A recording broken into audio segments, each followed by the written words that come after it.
ಶಾಸ್ತ್ರ ಹೇಳ್ತದ ಕಣ್ಣಿದ್ದು ನಾವು ಭಗವಂತ ದರ್ಶನ ಮಾಡ್ಲಿಕ್ಕಂದ್ರ ಕುಟ್ರೆ ಅದ ನೀವು.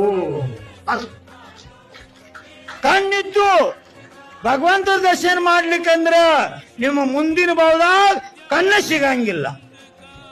ಜೈನ್ ಕುಲ್ದಾಗ ಹುಟ್ಟೇರಿ, ವೀತ್ರಾಗ ಧರ್ಮ ಸಿಕ್ಕತಿ, ಭಾರತೀಯ ಸಂಸ್ಕೃತಿ ಸಿಕ್ಕತಿ, ಎದ್ದು ಹಿಡ್ಕೊಂಡು ಸಾಯಂಕಾಲ ತಕ್ಕ 3-4 ಸಲ ಕಂಡಾದಾಗ ನಿಮ್ಮನ್ನ ನೀವು ನೋಡ್ಕೋತೀರಿ.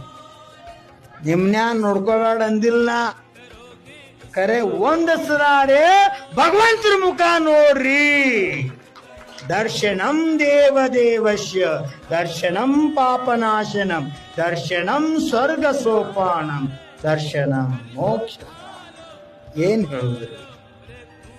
ದೇವಾದಿದೇವ್ ವೀತರಾಗ ಭಗವಾನ್ ದರ್ಶನ ಮಾಡೋದ್ರಿಂದ ಪಾಪ ನಾಶ ಆಗ್ತದ, ಪುಣ್ಯದ ಪ್ರಾಪ್ತಿ ಆಗ್ತದ, ಸ್ವರ್ಗ ಸುಖ ಸಿಗ್ತದ, ಕೊನೆ ಸಾಕ್ಷಾತ್ ಮೋಕ್ಷಕ್ಕೂ ಕಾರಣದ.